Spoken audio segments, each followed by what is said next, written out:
Hello everyone, welcome to the channel. आइए आज करते हैं निबंध स्पेशल टास्क 4 में। टॉपिक रहेगा अमेरिका का टैरिफ वार और ये भेजा है उमेश बंसल ने। ये आपका टास्क है द्रोणाचार्य 1.0 मेंस पेड बैच का। जो लोग हमारे पेड बैच से जुड़ना चाहते हैं तो पीसीएस वंडर्स टेलीग्राम चैनल से जुड़ जाएंगे। वहाँ पर आपको पेड बैच से रिलेटेड डिटेल्स उपलब्ध रहेगी और आप पेमेंट करने के बाद पेड बैच से जुड़ सकेंगे। तो आइए देखते हैं, इनकी कॉपी का रिव्यू करते हैं इन्होंने कैसा लिखा है। टॉपिक बहुत अच्छा है, ये आपका करंट अफेयर से रिलेटेड टॉपिक है और ये सारे आपको निबंध अच्छे से तैयार करने हैं। वीडियो को शुरू से लेकर के अंत तक जरूर देखा करिए, क्योंकि लास्ट में फीडबैक दिया जाता है कि इनकी क्या कमजोरी रही या फिर इन्होंने कितना सटीक लिखा है। तो बढ़ते हैं अपने वीडियो की तरफ। टॉपिक है अमेरिका का टैरिफ वार। तो ये अभी करंट में काफ़ी तेज़ी से न्यूज में है और आपके एग्जाम में आने की प्रबल संभावना है। ये आपका पीसीएस और आरओ दोनों में आने के प्रबल चांस हैं। तो आइए करते हैं। देखो, पहले यहाँ पर प्रस्तावना स्टार्ट होगा। तो अमेरिका विश्व में सबसे बड़ी अर्थव्यवस्था वाला शक्तिशाली राष्ट्र होने के साथ विभिन्न देशों से अपनी आवश्यकता की वस्तुएं एवं सेवाओं का आपात द्विपक्षीय और बहुपक्षीय व्यापारिक संबंधों के तहत करता है तथा आयात पर निम्न आयात शुल्क अधिरोपित करता है। परिणामतः अमेरिका का व्यापारिक घाटा बढ़ने के साथ अमेरिकी कंपनियां और श्रमिकों के अधिकारों पर नकारात्मक प्रभावों के कारण चीन, ब्रिटेन, भारत, सिंगापुर, मॉरिशस, रूस व अन्य देशों के आयात पर रेसिप्रोक्ट टैरिफ 2 अप्रैल 2025 को अधिरोपित करके अमेरिकी व्यापार घाटे को संतुलित करने के साथ आत्मनिर्भरता लाने व अमेरिका प्रथम की नीति को प्रभावी बनाने का कार्य किया गया। तो ये इंट्रोडक्टरी पार्ट है, काफी सटीक इन्होंने लिखा है। इसके आगे देखेंगे मुख्य विषय, जहां से आपका मेन ए से स्टार्ट होगा। अमेरिका द्वारा चीन पर 125%, लाओस लेसोथो पर 50%, कंबोडिया पर 49%, Madagascar 47%, Vietnam 46%, Sri Lanka 44%, Myanmar 44%, Bharat पर 26%, सिंगापुर 10%, इंडोनेशिया पर 10% व अन्य देशों पर पारस्परिक टैक्स अधिरोपित के पीछे अमेरिका का मूल उद्देश्य व्यापार घाटे में कमी लाना, अमेरिकी उद्योगों की सुरक्षा करना, चीन की अनैतिक व्यापार नीतियों के प्रसार को रोकना, एंटी डंपिंग रोकना, व्यापार में पारदर्शिता लाना, अपनी वस्तुओं और सेवाओं के आयात पर निर्भरता में कमी लाकर अमेरिका प्रथम की नीति को अधिक प्रभावी बनाना है। यह तो इनका हो गया मुख्य उद्देश्य और कितने प्रतिशत टैक्स दिए गए ये सारे इसमें बताया गया है। आगे वाले पैराग्राफ में देखते हैं। अमेरिका द्वारा अधिरोपित पारस्परिक कर से अमेरिकी आयात में तुलनात्मक रूप से कमी आने के साथ अमेरिकी विनिर्माण क्षेत्र और श्रम क्षेत्र के को प्रोत्साहन संभावित रूप से मिलेगा, परंतु अमेरिकी नागरिकों को निम्न दर पर गुणवत्तापूर्ण रूप से प्राप्त होने वाली आयातित वस्तुओं और सेवाओं के सापेक्ष अमेरिका में निर्मित वस्तुओं और सेवाओं की उपलब्धता अधिक दरों पर सुनिश्चित होगी। साथ ही अमेरिका पूंजीवादी अर्थव्यवस्था के साथ सेवा क्षेत्र, तकनीकी और अनुसंधान क्षेत्र पर अधिक निर्भर होने के कारण विनिर्माण उद्योगों के लिए कच्चा माल, खनिज संसाधनों पर अमेरिका द्वारा आयातित निर्भरता होने के कारण अमेरिका की आवश्यकता पूर्ण करना संभव नहीं होगा। ये इन्होंने यहाँ पर नेगेटिव पॉइंट बताया है। अमेरिका द्वारा, अगला पैराग्राफ में लिखते हैं, अमेरिका द्वारा चीन की व्यापार प्रसार नीतियों के साथ चीनी उत्पादों के प्रसार में मध्यस्थ देशों पर भी अधिक पारस्परिक कर अधिरोपण से अवैध रूप से वस्तुओं की डंपिंग को नियंत्रित किया गया।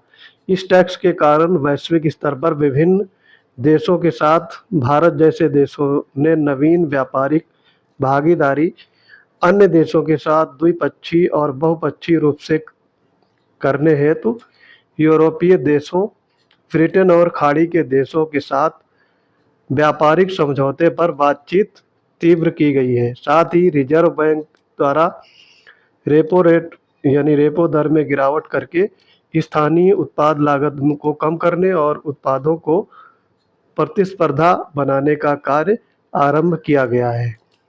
इससे भारत पर पारस्परिक टैक्स का निम्न प्रभाव संभावित होगा।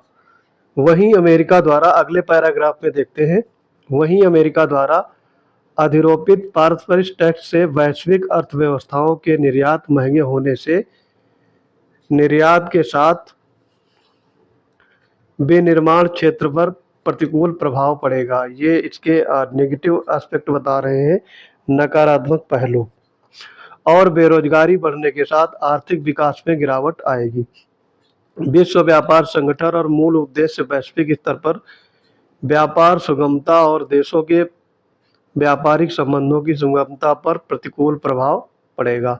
संपूर्ण विश्व की एकता और सहयोगवादी नीति प्रभावित होगी। सही बात है ये। अमेरिका अपने नागरिकों की आवश्यकता पूर्ति निम्न दरों पर गुणवत्ता के साथ करने में विफल होगा और आंतरिक विरोध की घटनाएं उद्भव होंगी।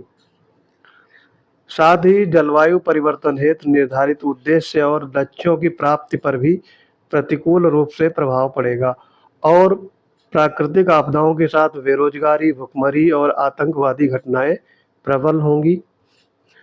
अब ये कंक्लूड करते हैं यहाँ पर। निष्कर्षतः अमेरिका द्वारा संरक्षणवादी नीति और व्यापार घाटा संतुलन के लिए अधिरोपित पारंपरिक टैक्स से स्वयं और संपूर्ण राष्ट्रों पर प्रतिकूल प्रभाव पड़ेगा। लिहाजा विश्व व्यापार संगठन के सिद्धांतों का अनुपालन, विकासशील देशों को विशेष छूट और द्विपक्षीय बहुपक्षीय व्यापारिक संबंधों को प्रोत्साहित देना चाहिए और अमेरिकी प्रथम नीति तहत वहनीय वस्तुओं का उत्पादन प्रभावी बनाना तथा भारत जैसे देशों को प्राथमिकता देनी चाहिए ताकि वसुदैव कुटुंबकम नीति से संपूर्ण विश्व का कल्याण हो सके। तो इन्होंने काफ़ी अच्छा लिखने की कोशिश की है। इसमें नेगेटिव एस्पेक्ट में ये दिखा सकते थे, जैसे कि इस समय शेयर मार्केट काफ़ी नीचे धड़ाम से गिरे हैं, तो काफ़ी शेयर मार्केट में भूचाल आ गया है, बहुत सारे वहाँ पर मंदी देखने को मिल रही है। ये सारी चीज़ें इसमें मेंशन कर सकते थे। अब इनका देखते हैं, रिव्यू करते हैं। प्रस्तावना मॉडरेट कह सकते हो, मीडियम में इन्होंने लिखा है, ना ज़्यादा अच्छा है ना ज़्यादा सही है, मतलब ठीक है।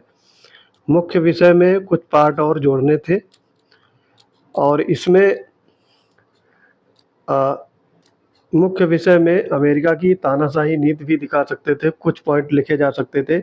इसके अलावा आनन फानन में जल्दी से ऐसे टैक्स नहीं बढ़ाने चाहिए, इससे क्या क्या इम्पैक्ट पड़ेगा उसमें आपका और भी चीज़ें लिखी जा सकती थी। अर्थव्यवस्था के साथ साथ ना राजनीतिक दृष्टिकोण और प्लस आतंकवादी जैसी घटनाएं इन्होंने मेंशन किया है, लेकिन इसको थोड़ा और अच्छे से कर सकते थे। उपसंहार ज़्यादा लिखना चाहिए था, तो उपसंहार में आपको बताया गया है 100 से 120 शब्द लिखने होते हैं उपसंहार और प्रस्तावना में। तो कुल मिलाकर के इनका ऐसे ठीक ठाक कहा जा सकता है। मेरे हिसाब से 40 में से इनको यहाँ पर 34 मार्क्स मिल सकते हैं। 34 मार्क्स मिलेंगे तब जब ये थोड़ा सा जो इम्प्रूवमेंट बताया गया है तब मिल सकते हैं। अभी के हिसाब से इनको 28 मार्क्स मिलेंगे, ठीक है। 28 मार्क्स 40 में मिलेंगे, इससे ज़्यादा नहीं मिल सकते। जब ये इम्प्रूव करेंगे, अपने ऐसे को अच्छे से लिखेंगे तो 30 प्लस जा सकते हैं। तो आई होप ये ऐसे एनालिसिस आपको समझ में आ गया होगा। जो लोग हमारे आर प्रीलिम और मेंस पेड बैच से जुड़ना चाहते हैं तो इस समय ऑफ़र चल रहा है। ये कोर्स आपको सिर्फ 200 में दिया जा रहा है और इसके अलावा आप पीसीएस मेंस पेड बैच में जुड़ सकते हैं, जिसमें हिंदी और ऐसे दोनों टॉपिक कराए जा रहे हैं। इनका भी प्राइस 200 ही है इस समय। इसके अलावा निबंध बैच में केवल अगर जुड़ना चाहते हैं तो वहाँ पर आपको 100 रुपये केवल पे करना होगा, तो आप निबंध लिख सकते हैं और हमें भेज सकते हैं। तो इन सारे पेड बैच में जुड़ने के लिए आपको PCS वंडर टेलीग्राम चैनल से जुड़ना होगा। वहाँ पर इन सारे बैच की डिटेल उपलब्ध रहेगी और ये ऑफ़र आपका लिमिटेड टाइम पीरियड के लिए है। ये ऑफ़र जल्दी ही ख़त्म हो जाएगा, 1-2 दिन में ये ऑफ़र अभी और रहेगा, उसके बाद में ये ख़त्म हो जाएगा। उसके बाद आप फिर जो मूल प्राइस है उसी से आप ये कोर्स खरीद सकते हैं। तो आई होप ये वीडियो आपको समझ में आ गया होगा। मिलते हैं अपने अगले इम्पोर्टेंट वीडियोज़ के साथ, तब तक के लिए पढ़ते रहिए। जय हिंद।